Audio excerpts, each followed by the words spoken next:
Right. It takes a lot more than just great art to become a successful artist. We all have our own yardstick to define what successful means. For me, it's always meant being able to play as much music as I wanted to play, having the resources to realize whatever musical vision I have to its fullest extent, and also getting that music to an ever-expanding audience. It's not so much to ask, right? All those things. But to realize those goals requires an amazing degree of purpose, coordination, and relationship building that can often kind of be at cross purposes to the actual act of creation. An artist can become so mired in all those tasks that it actually becomes a drag on creative output. And this is where the manager comes in. The assistance a manager lends with formulating and distilling and executing an artistic vision is central to a successful musical career. But managers, like booking agents and publicists and whatnot, engineers, they often toil behind the scenes, and they're rarely the ones in the spotlight. So today, for MANAGER-ology, I wanted to highlight someone who has made a truly instrumental difference in helping me get my music out there these past few years. And fortunately for me, she's also has a really high tolerance for dad jokes, which is thank God for that. So I would like to bring my manager, Kristina Latino, in for MANAGER-ology, and I will send her there, and we'll see if she can join us here.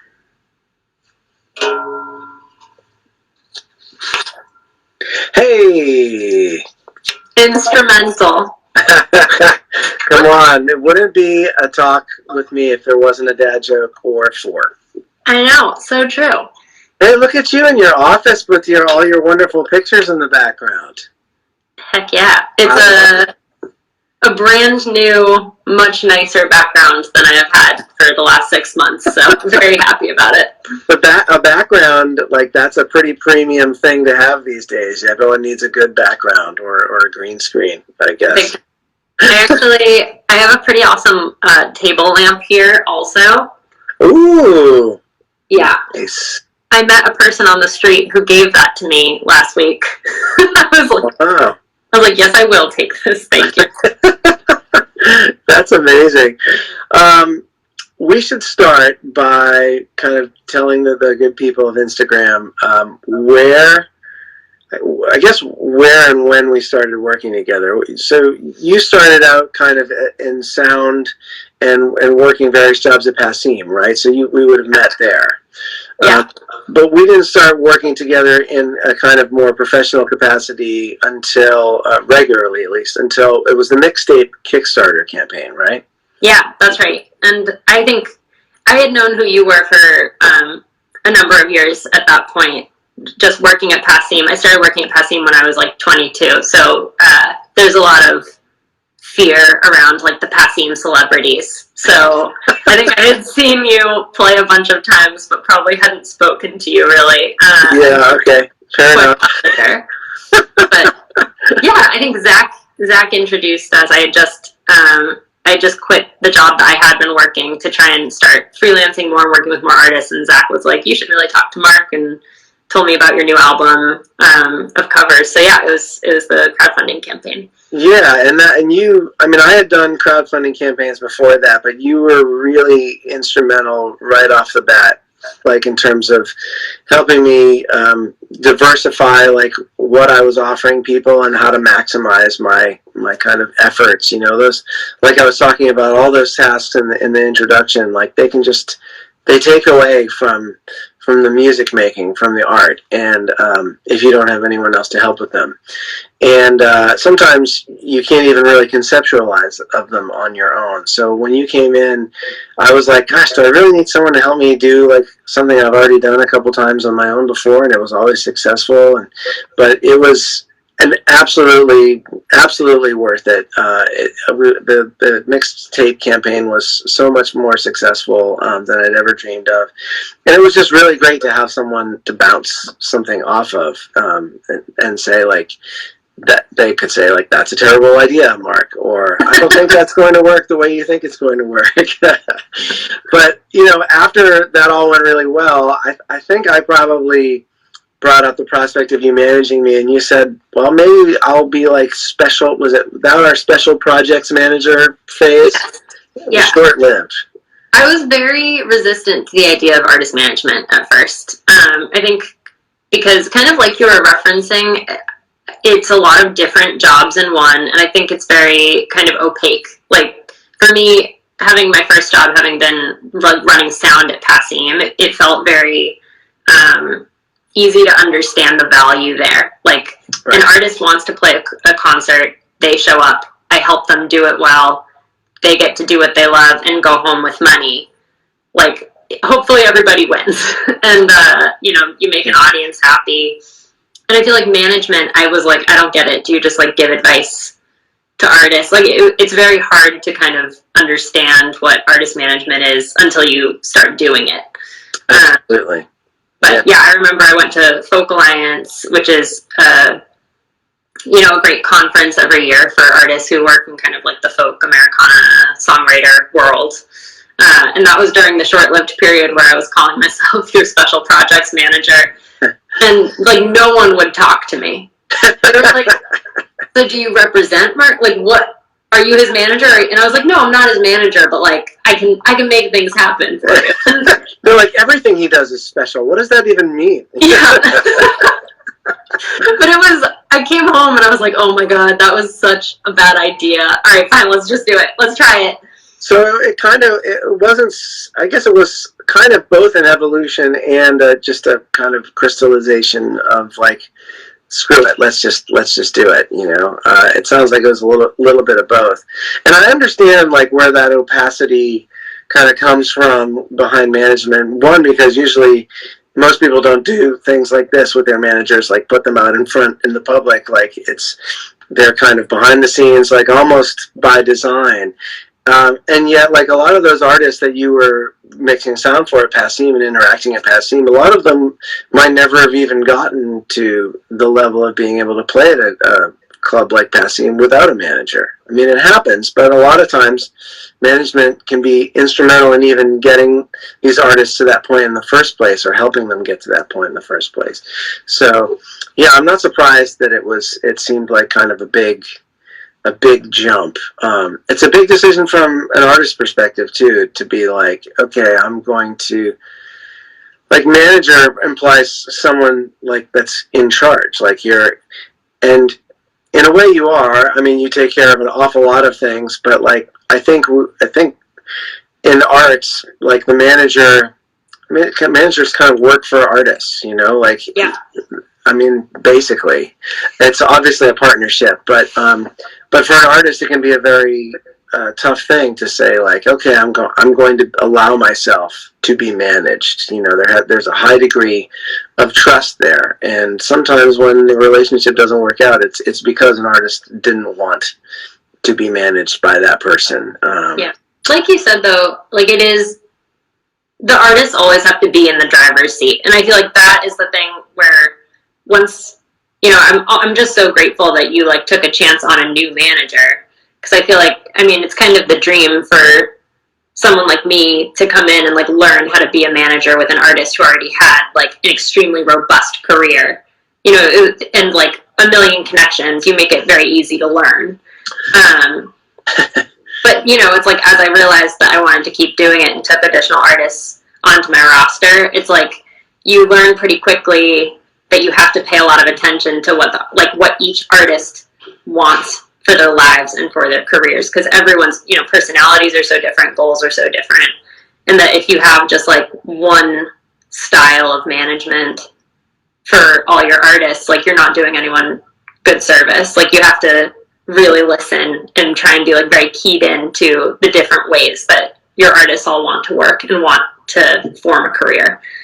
Yeah, and I imagine, I know for me it has that even once you get a sense of an artist's style and how they want to work with the manager, that changes over time, because the way that you want to work changes over time. Yeah. I mean, I was just this morning looking through, I don't even know why, some old financial records. I have records going back to 2003, like a list of all my gigs and like what I made, what I sold, like, and there's this note section at the end, you know, and I mean, I just went this 2003, I was going everywhere for anything, you know, and the notes, I shouldn't even say any of the notes. It's one of them just said worst gig ever. After a bunch of zeros. It was just, yeah, I remember that gig. But my point is that artists and how they want to work change. It's not only different from artist to artist, but it's different throughout a career. There's things that you're willing to do. There's things that you should do a lot earlier on in your career than say when you're in your mid 40s and older than that. You want to do things differently. So it is really like three-dimensional chess. It requires just superior organizational skills and persistence and a high degree of emotional intelligence to kind of manage all those things. Like, I'm curious, how does your experience of like being a manager, how does that map onto, or how does it line up with what you thought going into management would look like? Take the pandemic out of it for a second, because I know that yeah. Barring the pandemic, I would say, honestly, I would say that it's a lot more focused on relationship building than I would have guessed, which is great. I love meeting people. My favorite things to do are like meet people and hear live music. So I'm missing those things right now. Sorry. Had to reference the pandemic a little bit. We'll get to that. But it's really nice that way. I thought perhaps that a lot of it would be just like cold emailing. A lot of people are trying to like really dig into data and figure out, like, I don't know, just come up with ideas. But before you start doing it, you don't really have an idea of what the job is. And over time, I've found that, it's a lot more about like meeting as many people as you can, staying really up on what's happening in the industry or in our pocket of the industry as much as possible, and just making sure that you're making your artists available for opportunities. It's like just doing, during the pandemic, so many events are virtual now. Like, often I'll watch a webinar when I'm cooking dinner. I'll just like have it on my laptop while I'm cooking, and you get to know who those panelists are who are experts in different things. And then maybe you send them an email after, thanking them for their thoughts, and then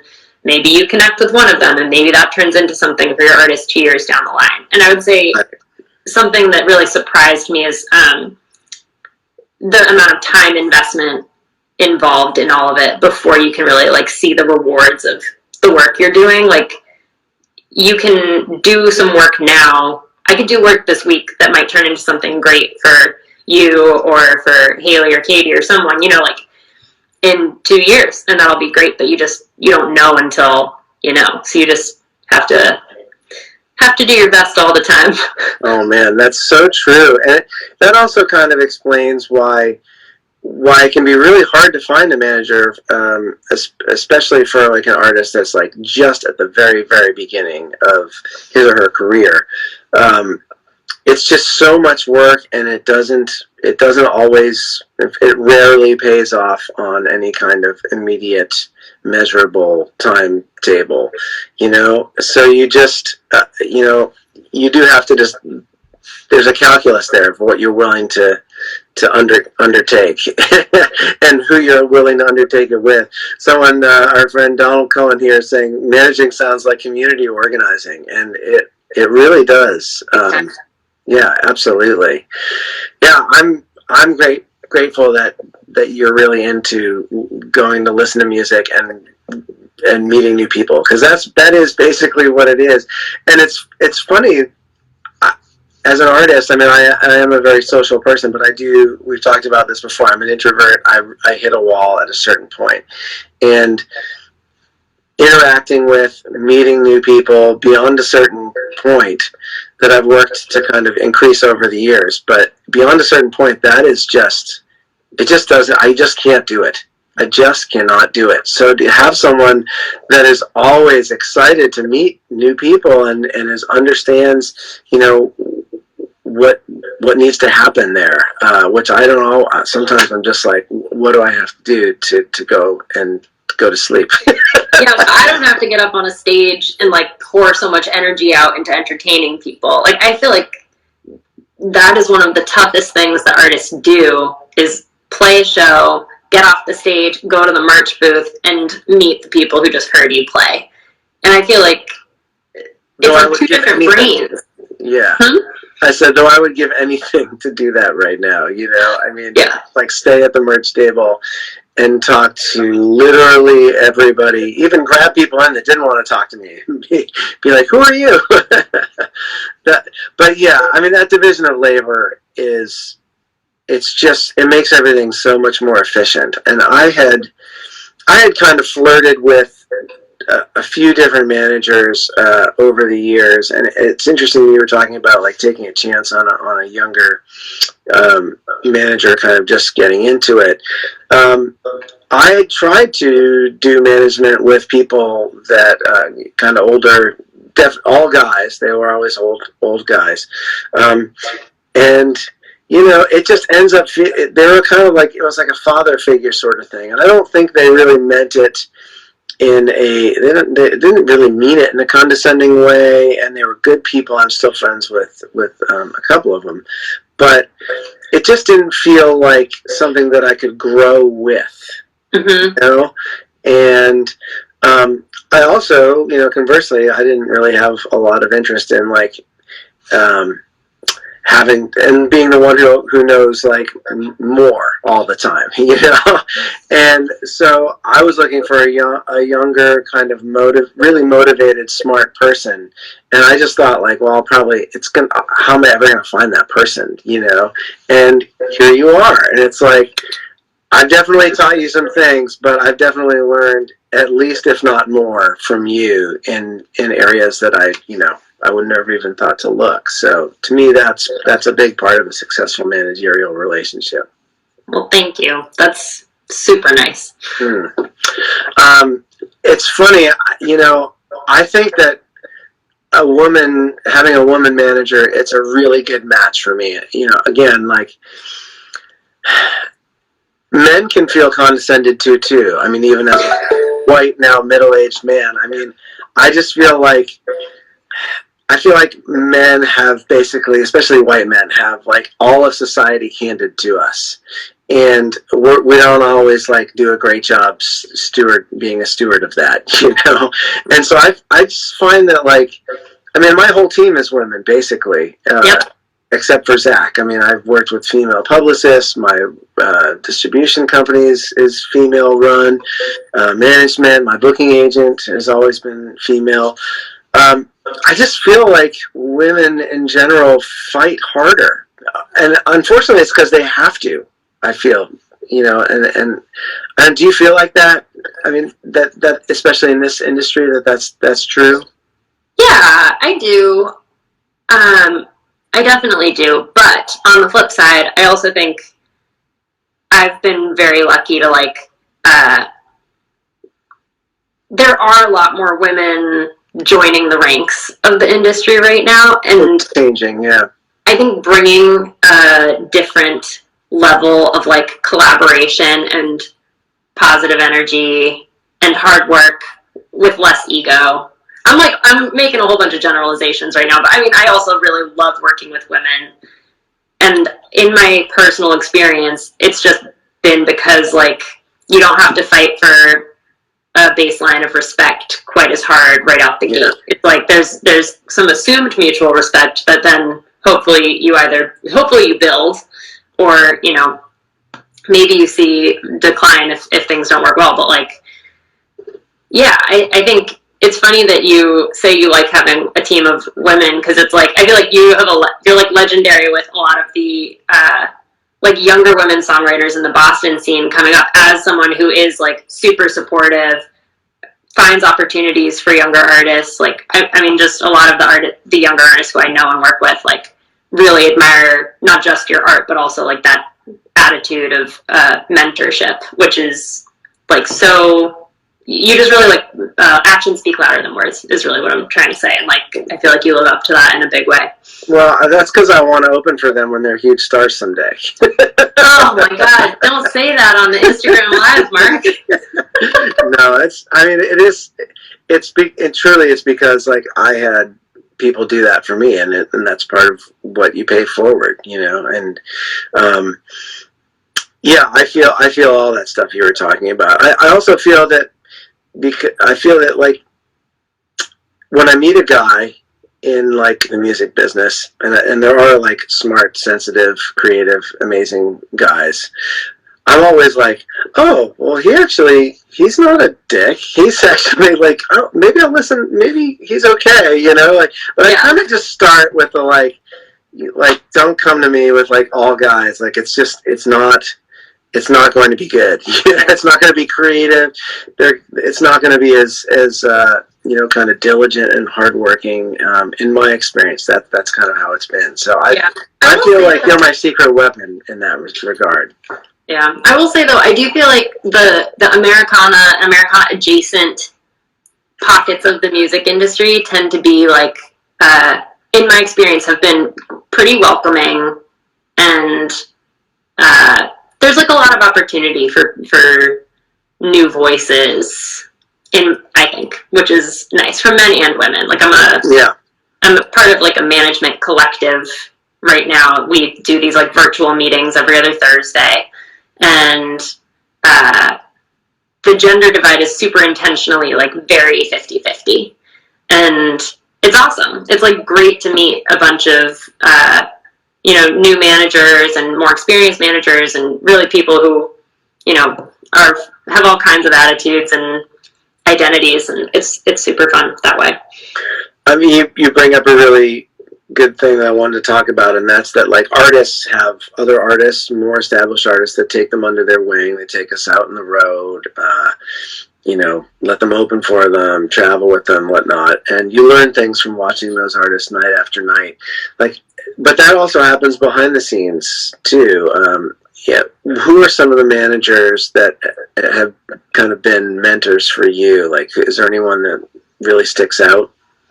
Yeah, I mean, this collective is definitely a group of managers that really stands out to me, because it's helpful in that a lot of the managers have been doing it longer than me, but there's kind of a circle of trust where if something is going wrong, if I've messed something up, and need to ask some questions, like I can go to those folks and I know they'll still like want to work with me. So that's really nice. And then honestly, Josh Ritter's manager Darius, over the past 6 months, past year really, Mark, as we were getting ready to release the Blindsided album, has been super kind and generous with his time to me. Like we had a couple of phone calls where I asked a lot of the questions that I probably would have been like embarrassed to Google, if you will. And he was just super helpful, very matter of fact, and like just has done it a bunch of times. That's awesome. Yeah. Oh yeah, I mean that's really great to hear. And I hear you too about the room for kind of new opportunity in these scenes that we're in. I imagine it's across the board in some respects, because it's you have these veteran music managers, but the business that they grew up in, that they came up in, that they've become experts in, that business doesn't exist anymore. Like it seems now almost that like the music business. I mean, does anyone remember the music business of 2019 at this point? Yes. I mean, it goes every day. Yeah, I mean, stuff just goes away. It just seems to turn over so quickly. So, to me, it seems like that really encourages or provides an opportunity for new voices to come in and say, like, has anyone ever thought of it this way? Because I don't know if you've noticed, that doesn't really apply anymore the way that you're thinking of it. Like, has that been your experience? I think my experience, unfortunately, has been that the people who have been around the longest, people who are like very experienced managers, are sometimes the least open to new ideas. And I think people who are kind of there's definitely, the pandemic has kind of democratized things in an interesting way, I think, on the industry side, because all of a sudden people are like really talking a lot online, trading ideas, like everyone is kind of scrambling. So like, I don't care if you've been doing this for 30 years or 20 years or 10 years or 5 years, like we've all just been living in a virtual industry for the exact same amount of time. Yes. Yeah. And in that way, yes, I think people are more interested in swapping ideas and resources. But I also think I've heard from people who've been around longer, like there's perhaps more resistance to adapting. People are kind of like, oh, we just need to wait it out. Like touring's coming back in a year. We just need to like hunker down, wait it out, and then we'll go back to the way things were. And I mean, even looking outside the music industry, I think we can agree like things aren't going back to the way they were exactly. Our world is going to be very changed from this. So I think people who are maybe a bit more open, trying to find the silver linings and like look for the cool ways to adapt are going to be better situated coming out the other side of it. Absolutely. I mean, it's funny, anytime I hear someone kind of propose, waiting it out, it's like, well, I mean, this could be like a year or more. And do you know anyone? I mean, I don't know too many people that can just not work or work at a drastically reduced rate for a year and be fine. I mean, it's really, the Eagles don't have to work for a year. They can the Eagles can hunker down and hope they're safe somewhere. But, for working musicians, I mean, it's a disaster. And at the same time, it's been, I have found it to be just an amazing opportunity. And I don't think I would have looked at it as an opportunity without a manager, because, an artist can conceive of things, but, the help with executing them or the help with making that relationship that you need to execute a certain plan, it's really hard for an artist to do that on his or her own.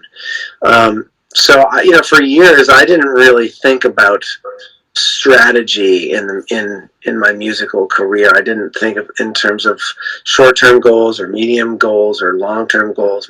I just had one goal, was that like I just wanted to keep making music and keep making records, because I didn't have anyone to help me affect those goals that I wanted to work towards. It was just me, and a booking agent.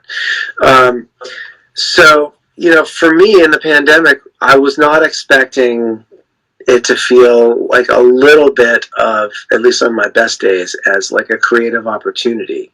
And I feel like you have been instrumental in that. I think with everything in my personal life, I would have just said, I've got kids to take care of. I got to figure out how to do homeschooling. I've got new puppy. Whatever.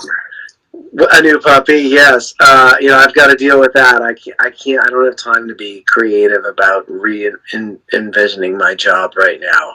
But you've been really instrumental in that. And I think there's a lot of people, a lot of fellow artists that might look at, what I'm doing and they're thinking, wow, he's being really creative and productive in this time. And I think if you asked me personally, I'd be like, no, I'm a total train wreck right now, but my manager is helping me put my best foot forward most of the time. And I know that we're not supposed to reveal that, but it is true. I just want to make sure that your contribution to this is highlighted. I feel like you just sit up at night kind of going, what can we do next? I mean, I don't know what to do. Yeah, I appreciate you saying that, but I feel the same way, right? And there's always that question of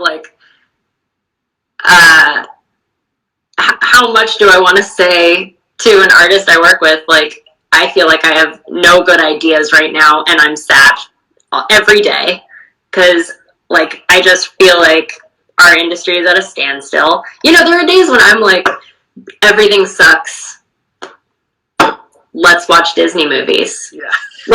We have a weekly meeting, right? We have a weekly phone call, and it was last week, I think, where we kind of, I didn't come to it planning oh yeah, this is just going to be like a complete like bummer fest here. But it kind of was.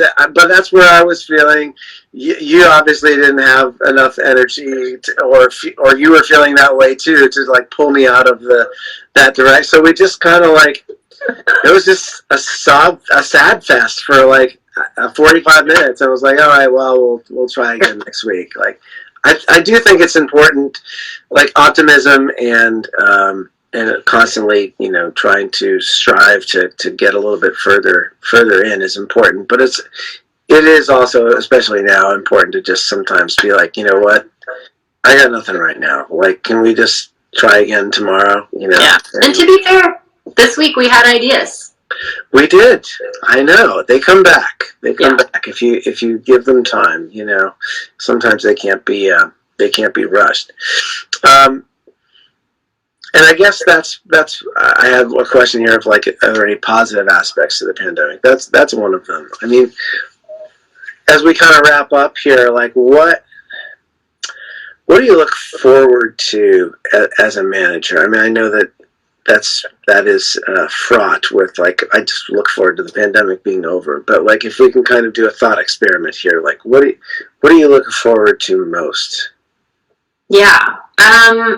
So I will say one thing the pandemic made me realize is that going to concerts, going to live music is kind of my core joy and motivator in management. So I really do look forward to being able to get back out and go to shows again very regularly. However, the other things my other favorite part of management is getting a text from an artist that I'm working with a voice memo of a new song, being like, I just wrote this. What do you think of this? And hearing demos and hearing songs develop and then seeing them turn into finished products and albums, that is the other great joy of it for me. So I feel that right now I'm really looking forward to like helping as many artists as possible release new music right now. I feel like a silver lining for me of this time is, our evenings are freer, we're not traveling, and I'm finding that I'm able to help more like new artists right now who maybe haven't, released music yet. Even if it's just an hour-long phone call, like I've been trying to just think of like where I can be of service. And even though I've only been managing for, several years, like I do know enough now to be able to, get on the phone with someone and be like, all right, here are the basics. Like, let me coach you through how you can try and bring your vision to life a little bit right now. And that still brings a lot of joy. So I look forward to hearing some of those albums come out. There's some really, like I'm working right now with Katie Jones and Eleanor Buckland, who are both working on new albums, and those will be coming out in the next year, and I'm just looking forward to that. And yeah, how about you? What are you most looking forward to? Well, it's funny, you kind of you hit the nail right on the head there with like the part of the managerial relationship where the manager comments on like the actual art. Like that's a scary, I've always found that to be the scariest part of the relationship. Like there's this, I don't know if it's an apocryphal story or not, but John Landau and Bruce Springsteen, one of the classic, famous artist manager relationships. I think, well, I forget what was it. The River? I think it was The River. It was a double album. Lots of great, amazing stuff on there, including the title track. And I think John Landau listened to that double record and said, like, there's not a hit. Like that Tom Petty song. I don't hear a single. And like I can't imagine how that kind of relationship. I mean, that's there's a lot going on there, right? And there's a lot of trust assumed there. Like, yeah. And Bruce went and he wrote "Hungry Heart," and that was the song, right? Oh yeah. So, I will cop to like early on.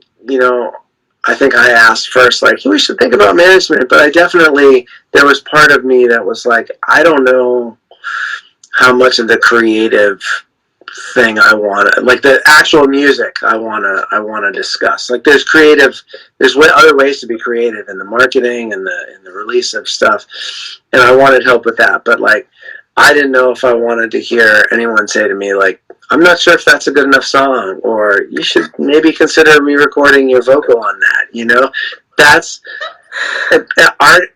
You know, creating it's a very vulnerable process. You know, and at the same time, I don't think it's very helpful to just hire like a yes person and be like, who says that everything you do is amazing, because it's not. You know, so I too am kind of looking forward to the relationship maturing to the point to keep maturing, because it's already there. I already send you stuff now and be like, oh, she likes it.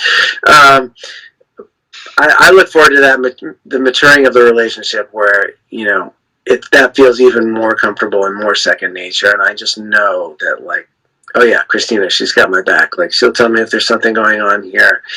And conversely, if I think there's nothing going on, she'll fight for it and say, no, you should really think about doing this song. And that's already happened too, so that's cool. I feel like I try to be very conscientious about my artistic comments with artists, but I'm not good at holding back opinions about what I think about music. And I don't like to hold back opinions about what I think about music. Like, I feel like that is it's one of the areas where, like, I don't know, like, this sounds egotistical, but I want to be like, I think I've got great taste in music. So you have to. I mean, you have to think that way as a manager. You know? Absolutely. But I love getting to, hear things and comment on things. And there have just been a few times, I feel like, with us where I've been, like when you were recording By Degrees, and I was like, yeah, I think you need to go back and take another shot at your verse. Yeah, and I hung up the phone and I was like, what is she talking about? And I had to just like kind of take a little breath and kind of wait for a minute, and I went back and listened, and I was like, man, she's right. Like, I was so nervous to say that. That was the first time. I think that was like the first time where I remember exactly where I was. Yeah. I was in my car and I was like, I'm going to tell Mark Early that I think he didn't do a good enough job on this.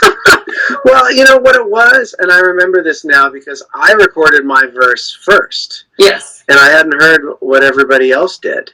And they had heard me, but I couldn't hear them. And so, they all did their verses, and they all brought the amazing thing that each of them can bring to a track. And they did an amazing job of that. And the context of the whole track had changed by the time they had finished adding their contributions. And so you were totally right. Like, the context had changed, and now I need to fill a different role than I had originally thought I had to fill. And you were 100% right in saying that. And I'm glad you did. I can only imagine. I mean, I'm not ever going to like bite anyone's head off, but I don't know. Maybe someday I will. It'd be kind of fun to lose it one day. Maybe I will.